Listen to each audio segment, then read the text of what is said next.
Thank you. Very nice to be here this morning. Yeah, having spent a week in sunny Jamaica, I'm actually enjoying the wet Sydney weather. It's a hard thing to when the topic was thrown at me of talking about bravery, I reckon it's kind of a hard thing to talk about because it's almost a bit of a claim, like to go, yep, what I do is brave and the work I do is brave is kind of like a bit of a claim, and it's a hard thing to talk about, particularly in front of Australians who love chopping down someone that compliments themselves. There's this great quote that I saw just the other day, kind of unrelated, but I think it relates in a way. It was Bruce Lee, where Bruce Lee said, "If I say that I'm good, you'll tell me I'm boasting. If I say that I'm no good, you'll know that I'm lying." And I think there's like a fine balance between like standing here and saying what we do is brave, and then saying being too self-deprecating that you don't give yourself value in your own work. But I just thought I'd introduce myself. That's not me there. That's just a really cool kid on the internet. That's me there. So that was shooting Colin Mockery, which was a lot of fun, right in the chest, working on a show called 7 Days Later recently for ABC2. That's me cutting my brother's head off in a piece of online content, which was lots of fun. This is me in America. I got to travel over to LA recently and with my brother and pitch some ideas in LA, which was a lot of fun. That's our 2 Lego head versions of Bondi Hipsters that we got to do.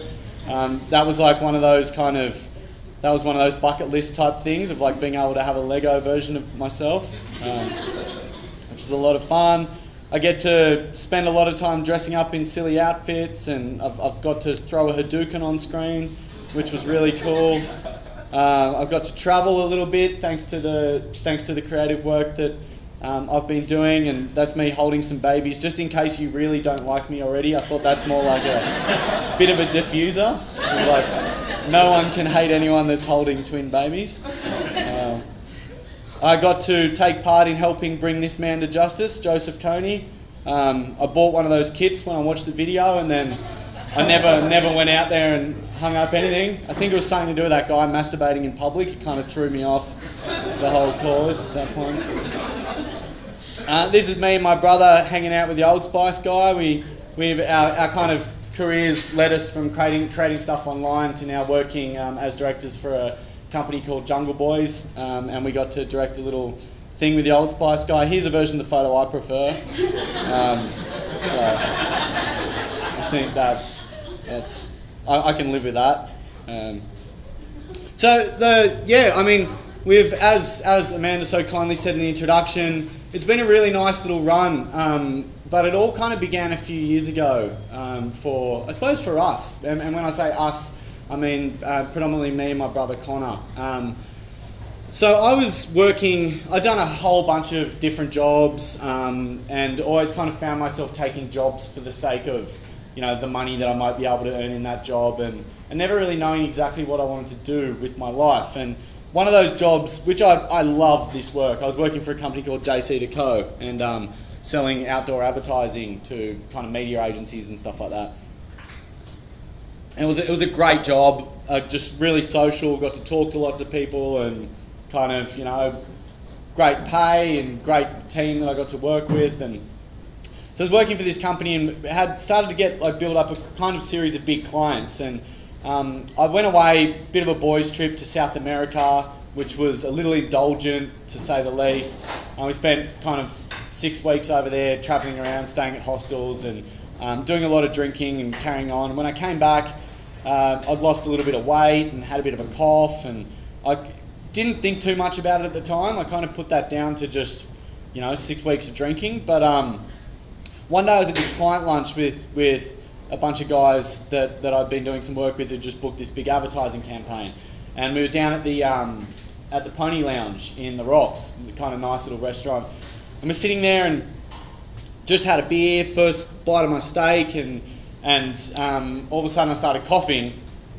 And I was, doing these ones, leaning away from the table and coughing and coughing and coughing, and the cough didn't stop, and so I kind of just removed myself from the table a little bit, and it was, felt a bit funny, and coughed a bit some more. But probably for about a minute I was just coughing, and the guys at the table are kind of like, is he alright? And I pulled my hand away, and I felt my hand was moist, and I looked down at my hand, and it was just covered in blood.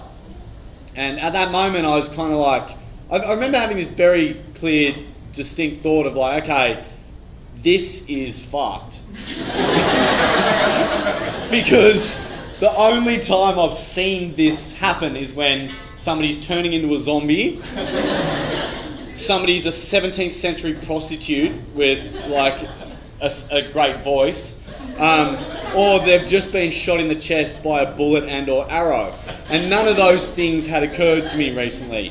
So I ran to the bathroom and I stashed myself away in the bathroom, and by this stage everyone's kind of freaking out at the table, and people at the restaurant thought I swallowed glass, so they're kind of like freaking out, hoping there's no lawsuit about to happen. And I tried to call an ambulance. I couldn't talk to the ambulance properly. I was like this guy here on the phone.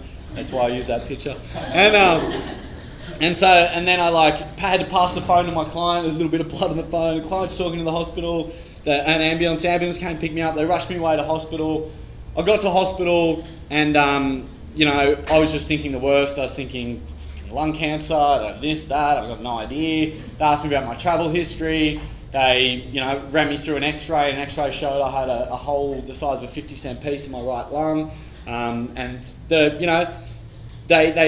there about 4 hours freaking out, and then someone came in and they're like, I think you've got tuberculosis. And I was like, is that curable? And they said, yes, takes a while. And I was like, sweet.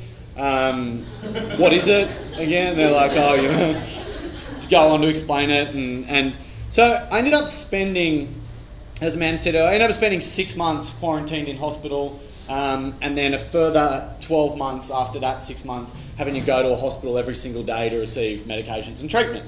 It sounds like a bit of a depressing story, but it was actually probably the best adult experience of my life. And up until that point, I don't think I'd ever had a real adult experience, like where you're tested, really tested emotionally, really tested from a, character point of view.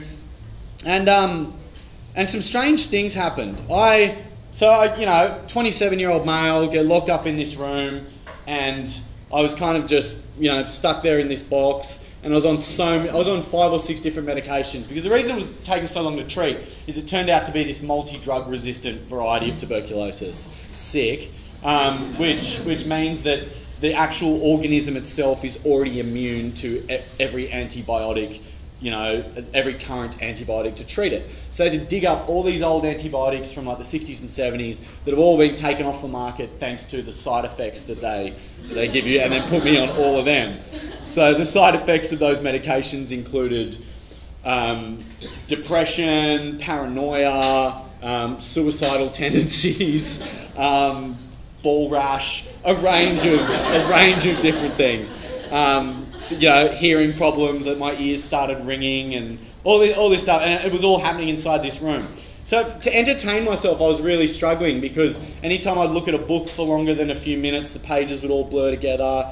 I tried watching lots and lots of movies, but again, my focus was elsewhere, and I found myself really just desiring to do something rather than intake entertainment. I felt like really doing something. So I just bought this MacBook Pro, and inside the MacBook Pro is a bunch of programs.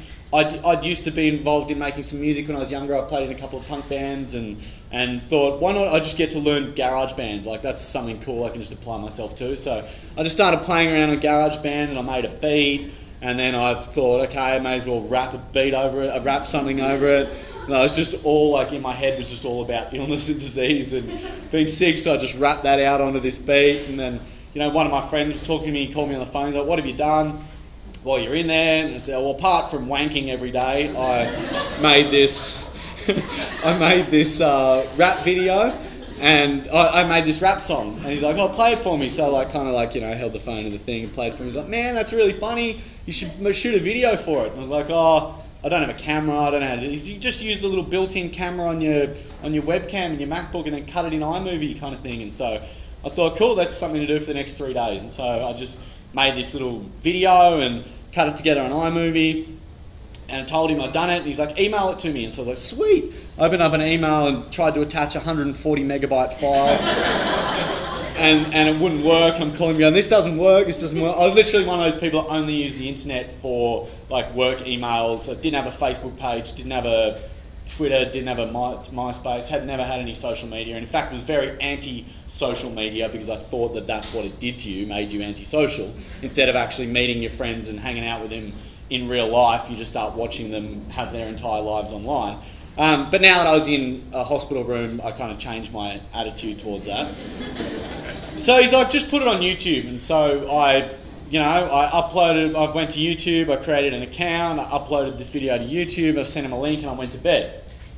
And the next day I woke up and, you know, there was like 1,000 hits on the thing. I was like, "That's crazy, like 1,000 people just watched that." I'm a bit embarrassed, and that's crazy. And then like later in the day it was at like 5,000, and then I get this phone call from Channel 7 and some chick on the news wants to talk to me, and I was like, "What? Oh, I don't know, that's crazy." And that's really crazy. And then I thought, you know, I made some calls and some people said, just do it, it'll be funny, man, it'll be funny. So they Skyped me into my hospital room, and they so there's just a static picture of myself because the Skype thing was doing that tick, tick, tick, like wig out thing. So there's like a static picture of myself on TV on one of the Sunrise shows or something. And they wrote under it, "The Fully Sick Rapper." And at that stage I hadn't named my hospital rap pseudonym. So I thought, that sounds pretty cool. I'll call myself The Fully Sick Rapper. So I changed my video title to The Fully Sick Rapper. And somebody had already made a Facebook page saying, "I love The Fully Sick Rapper." So I kind of took that and made one that's called The Fully Sick Rapper, and then stole all the Facebook fans from that. And then, anyway, I thought, that's it. For the rest of the time I'm in here in hospital, I am The Fully Sick Rapper. And that's what I'm going to do. And so I started making, this is I think the second video I made. Last time we caught up, I told the world about how I got sick. Well, now, my friends, I'm back again, and I'm fully sick. Fully sick. They let me out of hospital because they thought I was better again. But that created a monster. I got even sicker than I was back then. Heaps sick. So all up now, I've spent 7 weeks locked up here in this room, sitting here and pondering my own impending doom. I'd like to think that nothing's changed and that mentally I'm okay, but doctors keep on telling me that I'm acting kinda strange. Quarantine could make you crazy, but that hasn't happened to me. I wish that I could say that for Phone Face and Trippity D. Hello. Quarantine could drive you insane, but that hasn't got me yet. Unfortunately, I can't say the same for my mate, Mr. Balloonhead. Hey, yeah? Get well soon. Okay. Meow. So now that I've had more time on my hands, my production has improved. Like, if I really wanted it to, then this esky could be removed. Boom. And in its place I could easily make some other shit appear. Like tuna, teabags, 2-minute curries, and even ginger beer. Boom, boom. If I want to make something sound heaps cool, then all I do is yeah. And if I want a mad guitar lick, then I just insert it there. And if I'd like a harmony, then all I do is sing and re-record my own voice and just drop myself in. Boom, boom, boom. Quarantine could make you mental because you can't get out of this place. I'm not mental, but I think he is Mr. Glove with an ass for a face. Quarantine could do your head in because they don't let you go out there. I'm okay, but I don't know about her, Miss Waterjohn with Tina, yeah? So anyway, I'll skip the rest of that.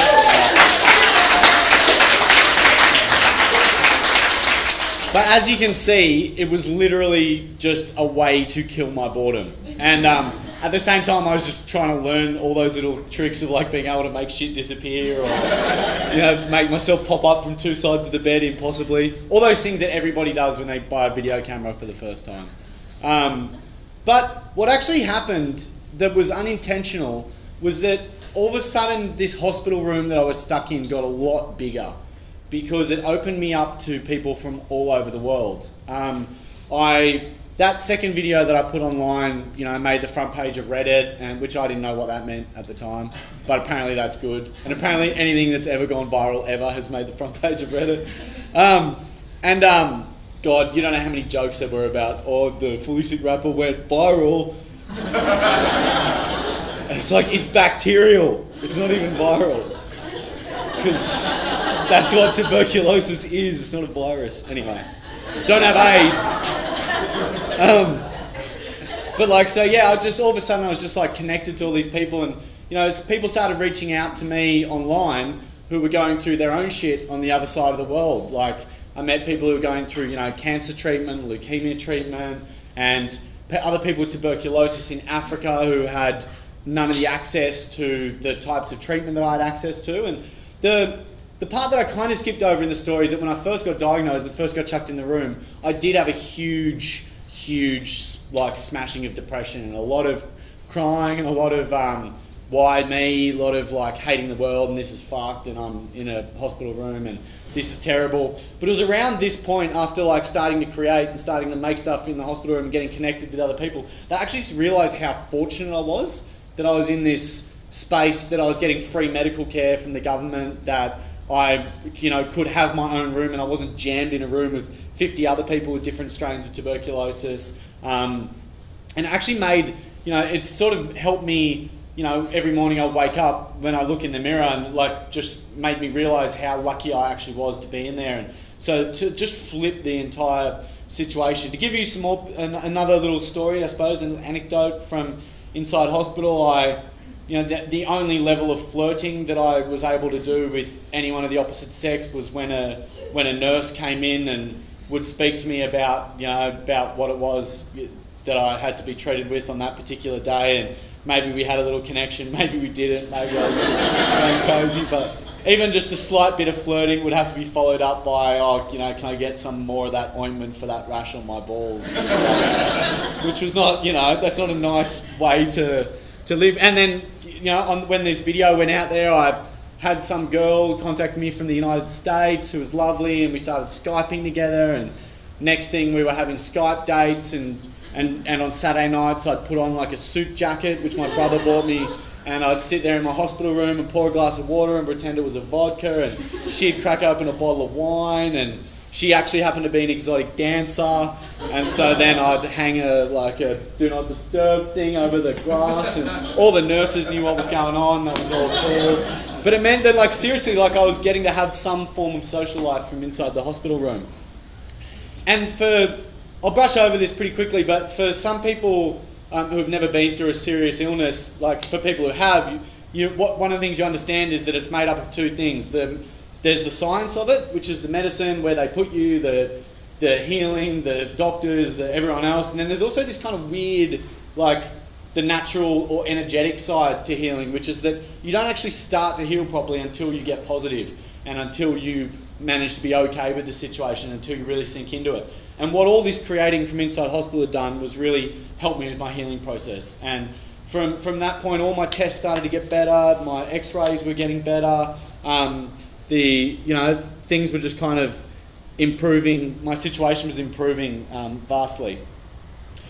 So at that point I was kind of creating for distraction and just kind of as a way to keep myself busy.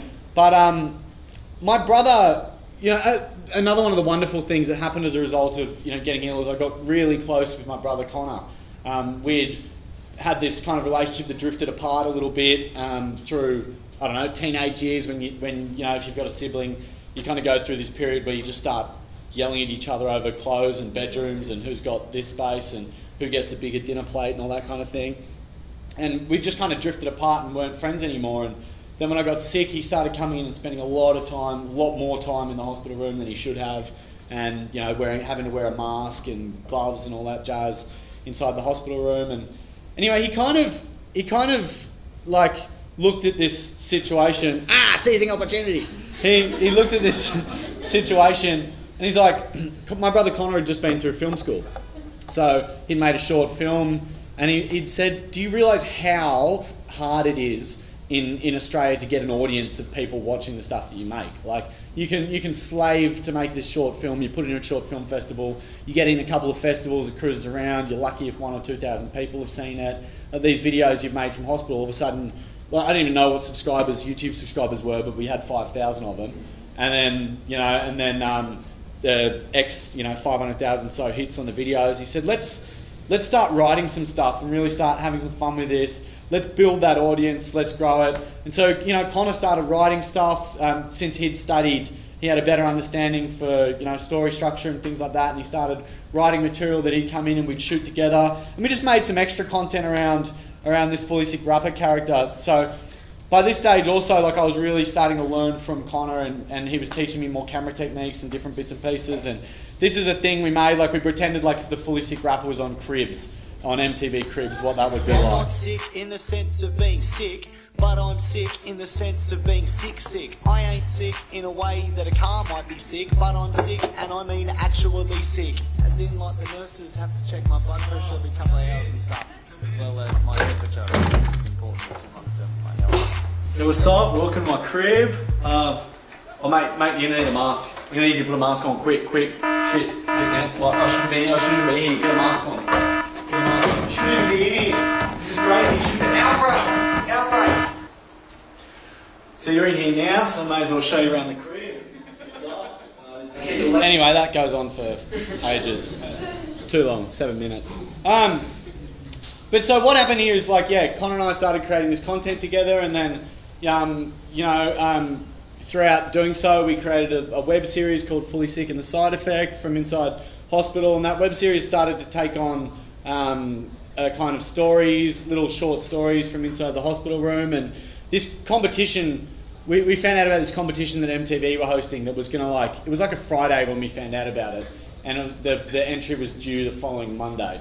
So by this point, I was out of hospital, and me and Connor had started to make other bits and pieces together, and so we thought, let's enter this competition, and did a 3-day kind of writing bender and pulled this idea together. And we were fortunate enough to win the competition, which meant we got to make a pilot for a TV show. And so, under the story guidance of Con, we came up with this story idea that was like about a guy who's stuck in a hospital room, fast-paced advertising and marketing guy, gets stuck quarantined in a hospital room, and the only way that he can escape his hospital room is through like a fantasy world on his computer. And so we overly epicized the whole thing into this. I'll just show you the trailer. But we ended up winning the competition, got given $180,000 to make a pilot that broadcast on MTV called Sick. You have tuberculosis.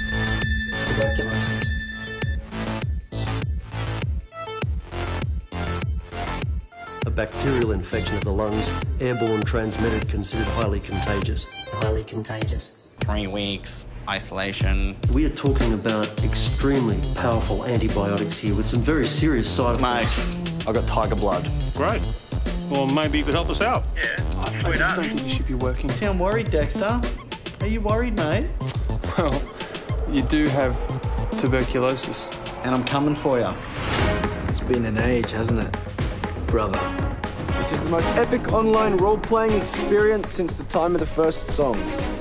This game's shit. Where are the Goombas? Die, Goombas! Ka-ching? The place is fucking right. I'm about to go. Part of this whole social network of thousands of people. Yeah, me too. Dexter's made me a Facebook. You don't want a Facebook, Gary. How's everyone doing? So pumped for a big night out. Oh my god, my life is so fucking amazing. I've got warts on my balls. Face hack. Come, brother, which one will you bed? Which ones are actually cheeks? Does it matter? No, duck. Try jumping. Don't turn around. Straight, brother. Straight. Chris, I'm so sorry. Just the whole thought of it freaks me out. Well, you should just think about something else. Like what? I don't know. Remember, brother, the things we do online echo in eternity.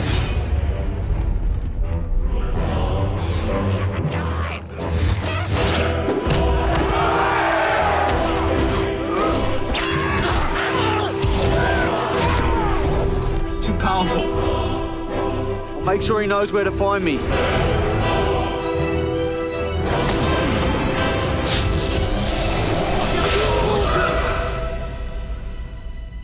We are but ones and zeros, brother.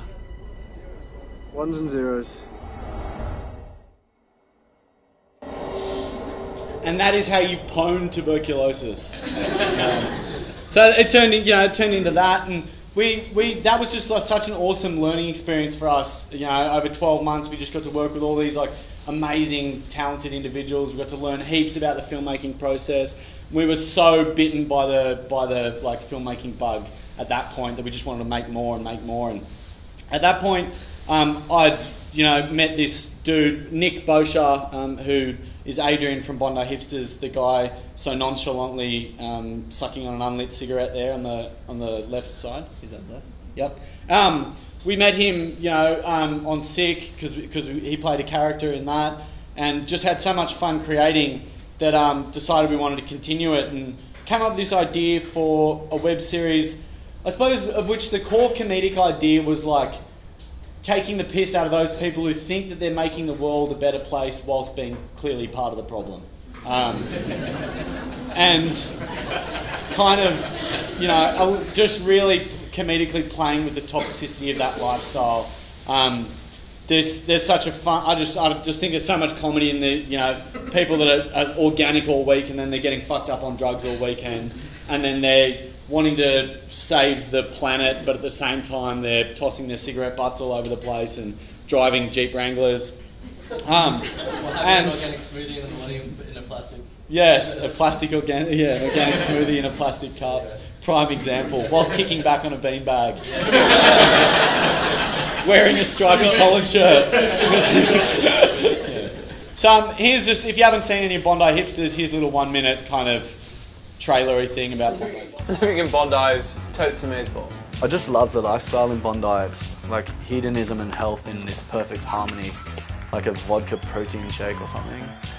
Bondi fashion at the Move is so, look at me, I don't give a shit. It's so fucking try hard. So try hard. Yeah. Which is exactly why we dress so cool, because we don't give a shit about not giving a shit. This year we started our own fashion label, so... It's called Nothing. Well, it's not called Nothing, it's just not called anything. Which basically means that we save the environment by not having to print tags and labels and whatever.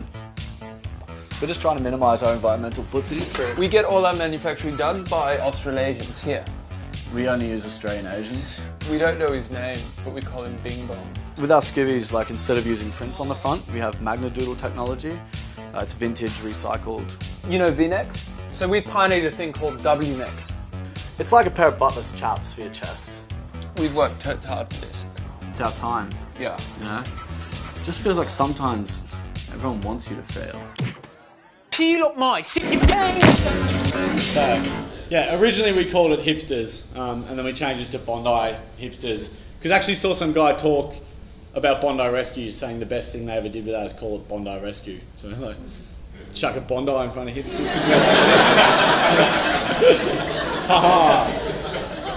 And then what was wicked is as soon as we did that, like on YouTube, if you search Bondi, all our videos came up above Bondi Rescues.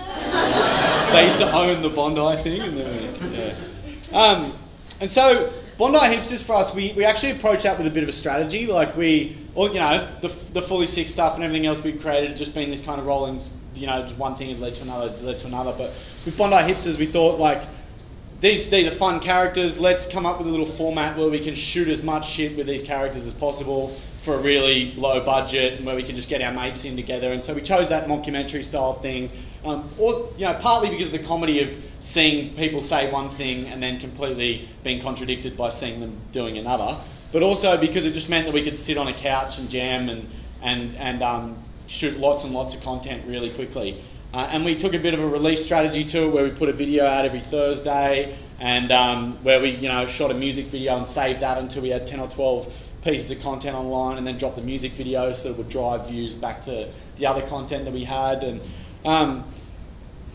that for us has always kind of been like we treated it like an online pilot. We were kind of like, let's use YouTube and the interwebs to get these characters out there, build a world for them, establish their belief systems, grow an audience for it, and then see this kind of story idea of them starting their own fashion label, so that if there ever came an opportunity for a longer form or having some money to do this, that we could open up that story and kind of play in that space.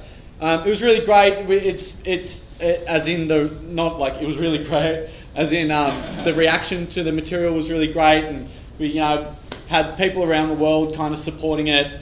90% of our audience for Bondi Hipsters is still Australian, which is really cool. Knowing that it hasn't quite broken anywhere else is great, because maybe one day it will. And this is a train that someone painted for us. It led us to all these kind of other platforms. We made a DJ show with the two characters, like they call themselves DJ Enzyme breaking shit down and DJ Oedipus, the original motherfucker. And so we took them on tour with Parklife, and then we did like a little private Bondi Hipsters nightclub tour that packed out around the country. All the content that we created online got licensed by ABC2 and is currently running on ABC2, which is really cool, because it's, for all of us it's earned us more TV credits, and it's opened up again the audience for the characters. ABC2 actually gave us $20,000 and said, oh, do you want to make an ad, that like an ident that can run on the channel with these characters? So we made this. We got paid to make this ad for ABC2, but they can suck on my and suck on his too. Not like these other sell-out bars. Celebrity that sell out to bras.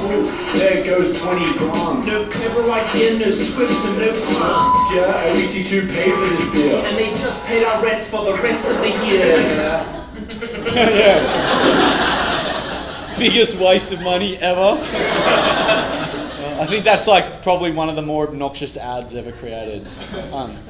But coming back to Bravery, idiot. That's what I'm talking about. So that was supposed to work like this. But what are you actually talking about, Christian? Bravery, idiot. That's how I saw it working. I'm not talking about swimming with two-headed sharks. I just wanted to put that in there for that.